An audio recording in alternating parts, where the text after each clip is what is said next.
नमस्कार, आप देख रहे हैं IBC 24। मैं हूं आप सभी के साथ रचना नितेश। बुलेटिन में बहुत बहुत स्वागत है आपका। बुलेटिन छत्तीसगढ़ की खबरों का। छत्तीसगढ़ में 18+ लोगों के वैक्सीनेशन को लेकर प्रदेश सरकार की ओर से आरक्षण लागू किए जाने पर बीजेपी सांसद सुनील सोनी ने कड़ी प्रतिक्रिया जताई। उन्होंने कहा कि राज्य सरकार 1.5 लाख वैक्सीन रखकर राजनीति कर रही है। ऐसे समय में राजनीति करना पाप के बराबर है। उन्होंने ये भी कहा कि जब युवाओं को वैक्सीन देने की बारी आई तो लाल पीला कार्ड उन्हें याद आ गया। मुख्यमंत्री मंत्री समेत कई कांग्रेसियों ने खुद कूद कर वैक्सीन लगवाई है, लेकिन जब युवाओं की बारी आई तो उन्हें गरीबों की याद आ गई। रायपुर सांसद ने प्रदेश सरकार से तत्काल सभी के लिए वैक्सीन की व्यवस्था करने की मांग भी की।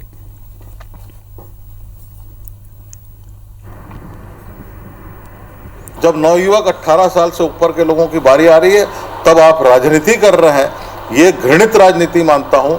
और ऐसे समय के अंदर में राजनीति करना पाप है। जिस सरकार को व्यवस्था के लिए चुना है वो सरकार राजनीति कर रही है, ये इससे बड़ा दुर्भाग्य छत्तीसगढ़ के लिए नहीं हो सकता। कोरोना से निपटने 1 मई से 18 वर्ष से अधिक उम्र के लोगों को वैक्सीनेशन प्रोग्राम प्रशासन ने शुरू किया है। बिलासपुर में भी वैक्सीनेशन के लिए 10 सेंटर बनाए गए हैं। वहीं शहर के बीच में मौजूद 2 सेंटरों में देवकीनंदन स्कूल और तालापारा के बाल मुकुंद स्कूल में वैक्सीनेशन शुरू किया गया। जिले में पहले दिन वैक्सीनेशन की रफ्तार बेहद धीमी रही, तो वहीं सरकार के निर्णय से भ्रम की स्थिति भी बनी रही। कम वैक्सीन मिलने से सबसे पहले अंत्योदय कार्ड वालों को ही वैक्सीन लगाई जा रही है। इसके साथ ही इसके बाद BPL और APL कार्ड धारियों को वैक्सीन लगाई जाएगी। एक तरफ ऑनलाइन रजिस्ट्रेशन कराने वाले भी वैक्सीनेशन के लिए पहुंचे, तो कहीं कैटेगरी का पता नहीं होने की वजह से हितग्राहियों को भटकना पड़ा। तो वहीं अंत्योदय कार्ड धारियों में विशेष उत्साह देखने को नहीं मिला। पहले दिन बेहद ही कम लोग वैक्सीनेशन कराने के लिए सेंटरों में पहुंचे। इसमें हमने प्राथमिकता दी है जो अंत्योदय कार्ड धारक हैं उनको। अंत्योदय कार्ड धारक इस शहर में 17,000 लोग हैं। सबसे पहले उनको वैक्सीनेशन होगा और उसके बाद फिर समय समय दूसरे वर्ग के लोगों को भी पूरी तरीके से वैक्सीनेट किया जाएगा। पहले जो खेप लगेगा वो जो गरीब लोगों को लगेगा, जो अंत्योदय परिवार के जो लोग हैं, जो निराश्रित है, जो बेसहारा है, ऐसे लोगों को पहला इंजेक्शन उनको डोज दिया जा रहा है। बाकी दूसरा जो लगेगा उनका भी अधिकार बनता है। जिन लोगों को रजिस्ट्रेशन हुआ है उनको भी अधिकार बनता है वैक्सीनेशन का, तो उनको भी उनका हक दिया जाएगा, लेकिन इसके बाद वाले। कोरोना वायरस से बचाव के लिए जिले भर में चलाए जा रहे टीकाकरण अभियान को लेकर जन जन तक टीकाकरण संदेश पहुंचाने के लिए जिला पंचायत अध्यक्ष देवचंद मातलाम द्वारा जिले के सभी गांव में पहुंचकर जन जागरूकता अभियान चलाया जा रहा है, जिसके लिए उन्होंने केशकाल अंतर्गत डोल्हापारा, नालाझर, जरंडी, खुटपदर, कोदोभाट का दौरा भी किया। बता दें कि कुछ दिन पहले केशकाल के ग्राम नालाझर में ग्रामीण टीका लगवाने के लिए पहुंचे थे, मगर उन्हें टीका नहीं लगा, जिसकी वजह से गुस्साए ग्रामीण वापस लौट आए थे। उन गाँव में भी जिला पंचायत अध्यक्ष देवचंद मातलाम पहुंचकर ग्राम पंचायतों में जाकर गांव के पटेल, गायता, पुजारी, सरपंच, पंचगण, आंगनबाड़ी कार्यकर्ताओं और मितानिनों के साथ उन्होंने चर्चा की। इसके साथ जनप्रतिनिधियों को भी टीकाकरण कार्यक्रम में शामिल होकर इस कार्य में अपनी भागीदारिता सुनिश्चित करने की अपील उन्होंने की। पूरे जिले में हर पंचायतों से में जाकर के यहाँ के लोगों को सुरक्षित रखने का हमारा कर्तव्य है। लोगों को बताएंगे, जागरूकता फैलाएंगे और कहीं ना कहीं हमारे जिला कोंडागांव से कोरोना को लड़ाई में कोरोना से हम जीत हासिल करेंगे।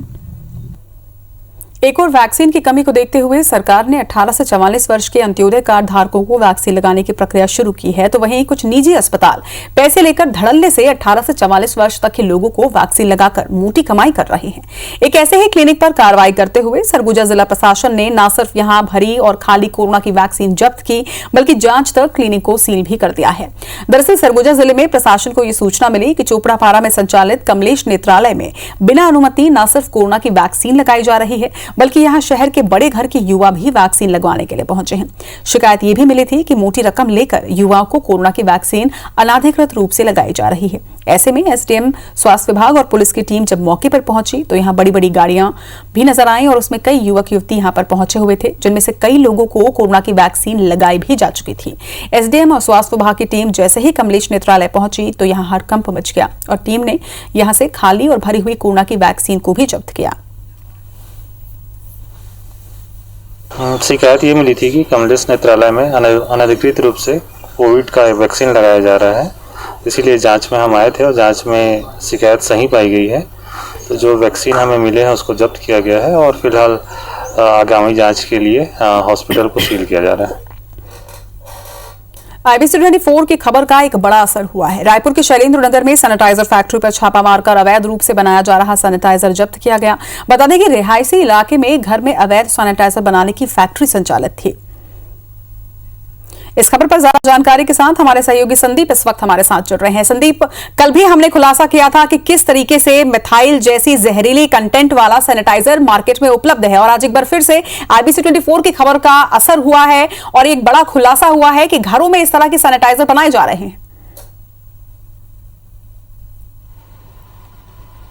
बिल्कुल, देखिए आज जिस घर में सैनिटाइजर बनाया जा रहा था, हमने उसका टेस्टिंग करके इनपुट दिया था ड्रग डिपार्टमेंट्स को, जिला प्रशासन को, जिस पर कलेक्टर ने जो है कार्रवाई के निर्देश दिए थे और मकान में छापा मारकर कार्रवाई की गई है। पिता पुत्र हैं, उनके यहाँ से अभी रिपोर्ट सामने आई है कि 10 कार्टून जिसमें 5-5 लीटर के लगभग 300 डब्बे सैनिटाइजर भरे हुए थे, वो जब्त किया है। 370 लीटर जो सैनिटाइजर है और केमिकल है वो छोटे छोटे आधे लीटर के डब्बों में जब्त किया गया है। इसके अलावा 2 से 3 ड्रम केमिकल जब्त किए गए हैं और सैकड़ों की संख्या में खाली बोतल है वो जब्त की गई है। ये लोग जो बाजार से सैनिटाइजर खरीद के उसमें जो है केमिकल मिला के, तेज केमिकल मिला के, उसकी जो है मिलाकर मिक्सर करके उसे आधा लीटर के डब्बों में, मतलब ये अपना ही जो है केमिकल तैयार करते हैं सैनिटाइजर के नाम से, जिसका लाइसेंस लगता है और इनके पास कोई भी लाइसेंस नहीं था। कुछ केमिकल्स वहां से मिले हैं और सबसे बड़ी बात, जिन ब्रांड्स का ये दुरुपयोग कर रहे थे वो भी अब कहीं ना कहीं इनके खिलाफ शिकायत दर्ज कराएंगे, ऐसा ड्रग अधिकारियों का कहना है। फिलहाल अभी कार्रवाई पूरी हुई है, लेकिन एक बड़ा सवाल खड़ा हो गया है कि बाजारों में जो लगातार अब देखेंगे सैनिटाइजर आ रहे हैं जिसका कोई ब्रांड नहीं होता, कोई मार्क नहीं होता, जिसपे एड्रेस, फोन नंबर कुछ भी नहीं होता, घर घर में कई जगह तैयार हो रहे हैं सैनिटाइजर। और सिर्फ ये रायपुर नहीं, पूरे प्रदेश के लिए जांच का विषय है कि जो अलग अलग दवा दुकानों में जो ब्रांड्स बिक रहे हैं सैनिटाइजर के, उसकी कहीं ना कहीं जांच होना चाहिए, सैंपल होना चाहिए और ड्रग अधिकारियों के हिसाब से अगर इसका बिलिंग हो तब जाके इस पे पता लग पाएगा कि आखिर कौन लोग हैं जो सैनिटाइजर सप्लाई कर रहे, तभी इस पर रोक लगेगी। और दर्शकों से बार बार हम अपील कर रहे हैं कि आपको आशंका होती है कि सैनिटाइजर नकली है तो कम से कम आप साबुन से हाथ धोएं, घर में खाने से पहले साबुन से हाथ धोएं, क्योंकि अगर सैनिटाइजर पे आपको लगता है कि मिलावट की आशंका है। फिलहाल इसके सैंपल जो है जांच के लिए दे दिए गए हैं और कल भी जो सैंपल लिए गए थे हमारी रिपोर्ट के बाद, उसकी भी जांच का हमें इंतजार है। देखना होगा कितने घातक जहरीले केमिकल इस पे निकलते हैं। और ये सैनिटाइजर जो पकड़े गए हैं वो अमानक थे, बताया जा रहा है, साफ समझ में आ रहा था कि उसमें पानी और अन्य चीजें मिलाई जा रही थी, घातक केमिकल भी मिलाए जा रहे थे जो बैक्टीरिया तो नहीं मारते लेकिन कहीं ना कहीं आपको नुकसान जरूर पहुंचाते। तो एक अच्छी कार्रवाई है ड्रग डिपार्टमेंट की, हमारी मुहिम के बाद लगातार छापेमारी कार्रवाई हो रही है।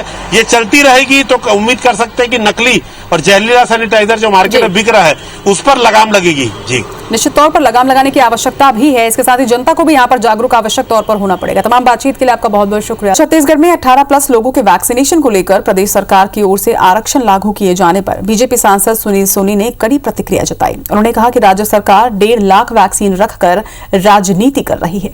ऐसे समय में राजनीति करना पाप के बराबर है। उन्होंने ये भी कहा कि जब युवाओं को वैक्सीन देने की बारी आई तो लाल पीला कार्ड याद आ गया। मुख्यमंत्री, मंत्री समेत कई कांग्रेसियों ने खुद कूद कर वैक्सीन लगवा ली, लेकिन जब युवाओं की बारी आई है तो उन्हें गरीबों की याद आई। रायपुर सांसद ने प्रदेश सरकार से तत्काल सभी के लिए वैक्सीन की व्यवस्था करने की मांग भी की। जब नवयुवक 18 साल से ऊपर के लोगों की बारी आ रही है तब आप राजनीति कर रहे हैं, ये घृणित राजनीति मानता हूं। और ऐसे समय के अंदर में राजनीति करना पाप है। जिस सरकार को व्यवस्था के लिए चुना है वो सरकार राजनीति कर रही है, ये इससे बड़ा दुर्भाग्य छत्तीसगढ़ के लिए नहीं हो सकता। कोरोना से निपटने 1 मई से 18 वर्ष से अधिक उम्र के लोगों को वैक्सीनेशन प्रोग्राम प्रशासन ने शुरू कर दिया है। बिलासपुर में भी वैक्सीनेशन के लिए 10 सेंटर बनाए गए हैं। शहर के बीच में मौजूद 2 सेंटरों में देवकीनंदन स्कूल और तालापारा के बाल मुकुंद स्कूल में वैक्सीनेशन शुरू किया गया। जिले में पहले दिन वैक्सीनेशन की रफ्तार बेहद धीमी रही, तो वहीं सरकार के निर्णय से एक भ्रम की स्थिति भी बनी हुई है। कम वैक्सीन मिलने से सबसे पहले अंत्योदय कार्ड वालों को वैक्सीनेशन की सुविधा उपलब्ध करवाई गई है। उसके बाद BPL और उसके बाद APL कार्डधारियों को वैक्सीन लगाई जाएगी। एक तरफ ऑनलाइन रजिस्ट्रेशन कराने वाले भी वैक्सीनेशन के लिए पहुंचे, तो वहीं कैटेगरी का पता नहीं होने की वजह से हितग्राहियों को भटकना पड़ा। तो वहीं अंत्योदय कार्डधारियों में विशेष उत्साह देखने को नहीं मिला। पहले दिन बहुत ही कम लोग वैक्सीनेशन कराने के लिए सेंटरों में पहुंचे।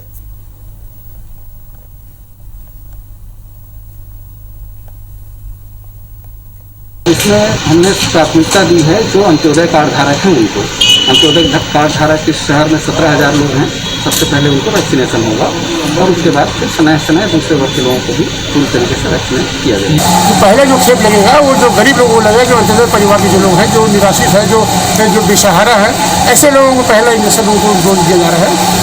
बाकी दूसरा जो लगेगा उनका भी अधिकार बनता है, जिन लोगों को रजिस्ट्रेशन हुआ है उनको भी अधिकार बनता है वैक्सीनेशन का, तो उनको भी उनका हक दिया जाएगा, लेकिन इसके बाद उम्मीदों का टीका युवाओं को भी लगने लगा है। सरगुजा जिले में इसकी शुरुआत आज से हुई है।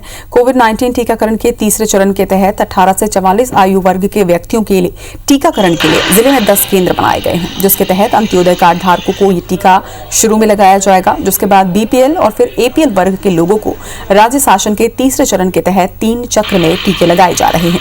पहले चक्र में अंत्योदय परिवार, दूसरे चक्र में बीपीएल परिवार और तीसरे चक्र में एपीएल परिवारों को प्राथमिकता दी जाएगी। प्रथम चक्र के तहत जिले के अंत्योदय परिवार के 63,000 पात्र हितग्राहियों का टीकाकरण किया जाएगा। उसको पता करने आया था कि 1 तारीख से लगने वाला था, तो 1 तारीख को तो नहीं लगा, 2 तारीख को फिर पता करने आए तो पता चला कि लग रहा है, तो आगे लगवाए वैक्सीन। हमारे यहाँ 18 से 45 साल के बीच में जो अंत्योदय कार्डधारी हैं उन लोगों का टीकाकरण अभियान चालू हुआ है और इसके लिए जो हमारा शहरी एरिया है उसमें 3 सेंटर बनाए गए हैं। एक हमारा प्राथमिक स्वास्थ्य केंद्र भगवानपुर, प्राथमिक स्वास्थ्य केंद्र नवापारा और डिस्ट्रिक्ट हॉस्पिटल, तीनों जगह पे टीकाकरण चालू हो चुका है। तो ये चीज़ है 18 से 45 साल के लिए है। बाकी जो 45 साल से ऊपर का जो वैक्सीनेशन चल रहा था वो कंटिन्यूअस चल रहा है, उसमें कहीं कोई दिक्कत नहीं है। एक और वैक्सीन की कमी को देखते हुए सरकार ने 18 से 44 वर्ष के अंत्योदय कार्ड धारकों को वैक्सीन लगाने की प्रक्रिया शुरू की है। तो वहीं कुछ निजी अस्पताल पैसे लेकर धड़ल्ले से 18 से 44 वर्ष तक के लोगों को वैक्सीन लगाकर मोटी कमाई कर रहे हैं। एक ऐसे ही क्लिनिक पर कार्रवाई करते हुए सरगुजा जिला प्रशासन ने न सिर्फ यहां भरी और खाली कोरोना की वैक्सीन को जब्त किया, बल्कि जांच तक क्लिनिक को सील भी कर दिया है। दरअसल सरगुजा जिले में प्रशासन को यह सूचना मिली कि चोपड़ापारा में संचालित कमलेश नेत्रालय में बिना अनुमति न सिर्फ कोरोना की वैक्सीन लगाई जा रही है, बल्कि यहां शहर के बड़े घर के युवा भी वैक्सीन लगवाने के लिए पहुंचे हैं। शिकायत यह भी मिली थी कि मोटी रकम लेकर युवाओं को कोरोना की वैक्सीन अनाधिकृत रूप से लगाई जा रही है। ऐसे में एसडीएम स्वास्थ्य विभाग और पुलिस की टीम जब मौके पर पहुंची तो यहां बड़ी बड़ी गाड़ियों में कई युवक युवतियां पहुंचे हुए थे, जिनमें से कई लोगों को कोरोना की वैक्सीन लगाई जा चुकी थी। एसडीएम और स्वास्थ्य विभाग की टीम जैसे ही कमलेश नेत्रालय पहुंची, यहां हड़कंप मचा और टीम ने यहां खाली और भरी हुई कोरोना की वैक्सीन को जब्त भी किया। शिकायत ये मिली थी कि कमलेश नेत्रालय में अनधिकृत रूप से कोविड का वैक्सीन लगाया जा रहा है, इसीलिए जांच में हम आए थे और जांच में शिकायत सही पाई गई है। तो जो वैक्सीन हमें मिले हैं उसको जब्त किया गया है और फिलहाल आगामी जांच के लिए हॉस्पिटल को सील किया जा रहा है। कोरोना वायरस से बचाव के लिए जिले भर में चलाए जा रहे टीकाकरण अभियान को लेकर जन जन तक टीकाकरण संदेश पहुंचाने के लिए जिला पंचायत अध्यक्ष देवचंद मातलाम द्वारा जिले के सभी गांव में पहुंचकर जन जागरूकता अभियान चलाया जा रहा है, जिसके लिए उन्होंने केशकाल अंतर्गत डूल्हापारा, नालाझर, झरंडी, खुटपदर, कोदोभाट का दौरा किया। बता दें कि कुछ दिन पहले केशकाल के ग्राम नालाझर में ग्रामीण टीका लगाने के लिए पहुंचे थे, मगर टीका नहीं लगने से गुस्साए ग्रामीण वापस लौट आए थे। उन गांव में भी जिला पंचायत अध्यक्ष देवचंद मतलाम पहुंचकर ग्राम पंचायतों में जाकर गांव के पटेल, गायता, पुजारी, सरपंच, पंचगण, आंगनबाड़ी कार्यकर्ता और मितानिनों के साथ उन्होंने चर्चा कर जनप्रतिनिधियों को भी टीकाकरण कार्यक्रम में शामिल होकर इस कार्य में अपनी भागीदारिता सुनिश्चित करने की अपील की। आप भी लगवाए हो दादा, 3 दिन समय है, 3 दिन है प्रेम से वाला।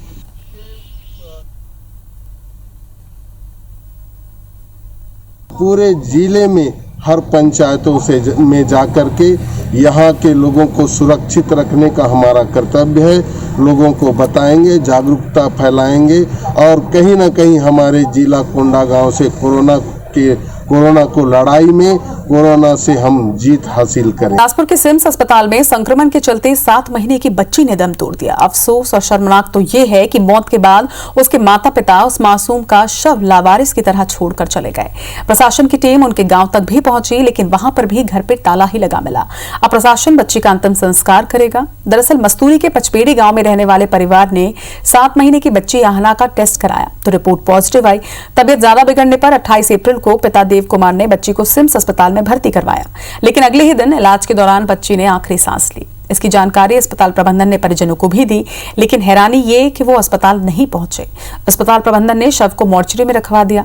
72 घंटे के इंतजार के बाद भी जब परिजन नहीं पहुंचे तो ऐसे में अब नियम के अनुसार तहसीलदार अंतिम संस्कार कर पाएंगे। हाल में कोरोना संक्रमित मरीज के इलाज के नाम पर लाखों का बिल थमाने का मामला IBC 24 ने प्रमुखता से उठाया था। प्रशासन ने कार्रवाई करते हुए अस्पताल के पंजीयन को 10 दिन के लिए निरस्त कर दिया। दरअसल अंबिकापुर के एकता हॉस्पिटल ने एक कोरोना संक्रमित मरीज के 3 दिन इलाज के बाद 2,64,000 का बिल थमा दिया, जिसके बाद परिजन ने इसकी शिकायत CMHO और कलेक्टर को की। IBC 24 पर खबर दिखाने के बाद कलेक्टर ने निगरानी दल का गठन किया। वहीं चेतावनी दी है कि अगर कोई भी निजी अस्पताल तय दर से ज्यादा बिल बनाएगा तो उसके खिलाफ कड़ी कार्रवाई की जाएगी। लेकिन निजी अस्पताल हैं कि सुधरने का नाम ही नहीं ले रहे हैं। इस महामारी के दौरान मरीजों से पैसा वसूलने में ही लगे हुए हैं।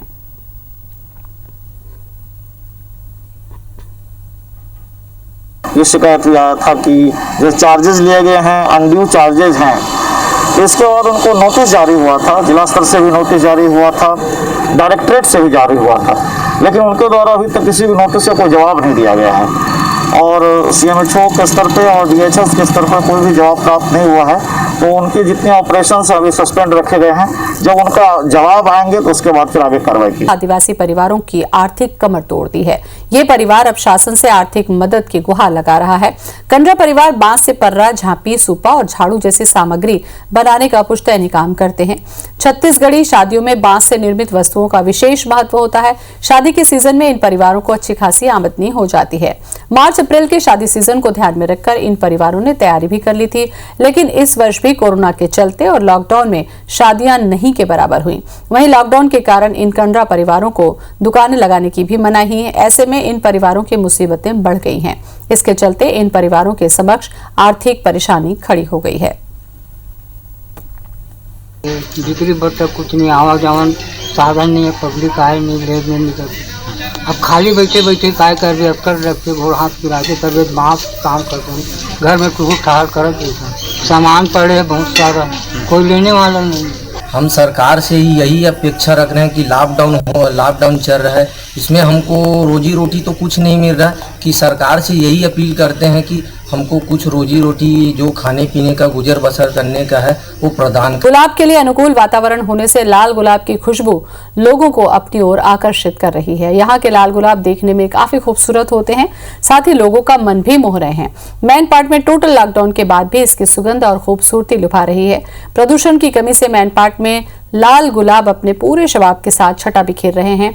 नरेंद्र सिंह छाबड़ा ने बताया कि उन्होंने 2016 से लाल गुलाब की खेती करना शुरू किया। लाल गुलाब की काफी मांग होने से इसकी मार्केट में डिमांड है, लेकिन लॉकडाउन के कारण इसकी बिक्री अभी बंद है। इसलिए मैन पार्ट के गुलाब अब सुंदर वादियों को खुशनुमा बनाते हुए वादियों को महका रहे हैं।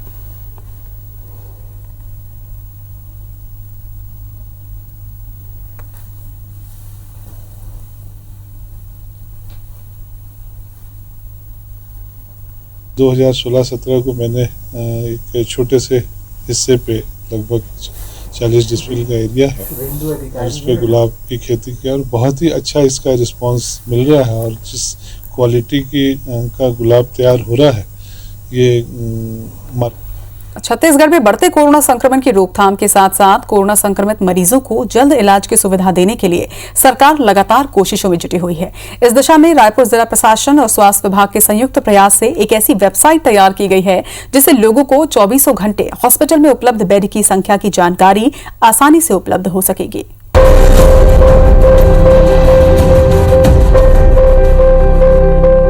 रायपुर में कोविड मरीजों की संख्या में बढ़ोतरी के साथ सरकार ने सरकारी और निजी हॉस्पिटल में बेड की संख्या बढ़ाने पर फोकस करना शुरू कर दिया है।